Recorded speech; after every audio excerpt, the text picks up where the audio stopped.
కొనుగోలు కేంద్రాలకు తీసుకువచ్చిన ధాన్యాన్ని 45 రోజులైనా కొనడం లేదని మహిళా రైతు ఆవేదన.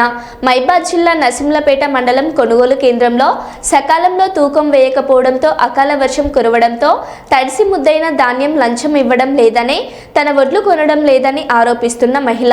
భర్త లేకపోయినా కష్టపడి పండించానని తనని ఆదుకోవాలని వేడుకుంటున్న మహిళ. పోసినట్టు పోసి పండించిన నేను ఎండాకాలం మొత్తం బాయిలో నీళ్ళు లేకుంటే, చెర్ల నీళ్ళు లేకుంటే దానికి ఐకేబీలో వచ్చి ఇప్పుడు నెల 15 రోజుల నుంచి నాకు అవస్థ పెడతారు. వీళ్ళు ఐకేబోళ్ళు ఏం చేస్తారు? మీరు నాకు న్యాయం కావాలి. మాది లలితండ, గుగులోతు మల్లమ్మ. ఐకేబీలు ముంగు ముడుగు ఐకేబీలో ఒడ్లు పోసిన నేను 15 డబ్బాల ఒడ్లు నాది పోసింది. జల్లెడ పట్టించిన అందరితోని కూలలోకి పెట్టి జల్లెడ పట్టించి ఇక నేను కాంట పెట్టు అంటే ఇక చెప్పంగా కాంట పెట్టించినారు. ఫస్ట్ తారీఖు నాడు కాంట పెట్టించి ఇక ఎనుకోవన్నది బస్తలు మొత్తం వేస్తుంది. ఏంది శోభ, ఏంది ఉమా, మరి నా ఒడ్లు ఎన్ని రోజులు ఉంటారో బిడ్డ మీరు? నేను ఒక లేడీస్ను, నాకు మొగ దగ్గర లేనిది నేను గింత ముంగుమడుగు లాల్టాండా నుంచి నేను ముంగుమడుగుకు నేను నడిచి రావాలంటే ఎన్ని రోజులు రావాలా బిడ్డ? నేను దండం పెడతారా? నా బిడ్డలు ఉన్నారు, నేను ఒక ఆడదానికి ఇక ఆలోచన చేసి నా బస్తలు కాసు రారికి ఎప్పిరారా బిడ్డ అని అన్నా.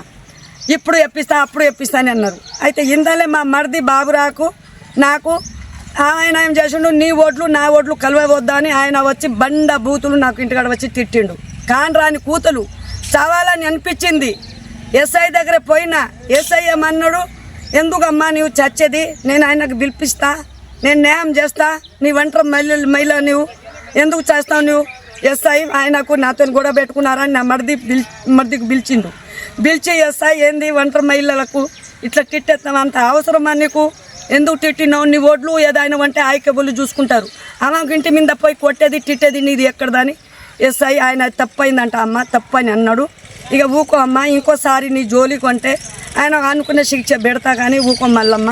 ఇక నీ ఒడ్లు నేను లారీకి పోమని దోలుతా, నేను దోలిస్తా, ఇక నీ పోమని ఇవాళ నుంచి 10-12 రోజులు అయింది. ఎస్ఐ చెప్పిండు. ఎస్ఐ చెప్పి ఏందమ్మా అని అంటే ఇప్పుడు పెట్టిస్తా, అప్పుడు పెట్టిస్తా అని వాళ్ళకు దగ్గర వండి 1000, 1500, 2000 లంచాలు ఎవరు ఇస్తారో వెనక వన్నోళ్ళకు భిక్య నాయకుడు, మా రవి, వాళ్ళు అందరిగా గులాబ్ సింగ్, ఇక రావుడు, మా శంకరు, వీళ్ళందరూ రావణగూడెం వాళ్ళు వీళ్ళందరూ నా వెనక వచ్చినారు. ఈ 3-4 టాండోళ్ళు వాళ్ళది అందరిది పోయింది. నాదే నేను లంచం ఇవ్వలేదా అని నాది ఈడ ఉన్నది. ఇగో నా ఒడ్లు 200 బస్తాలు తడిసింది. నేను ఒక ఆడదిని, నేను ఏం చేయాలో నాకు న్యాయం చేయరి. నా ఒడ్లు పరిస్థితి ఎట్లా?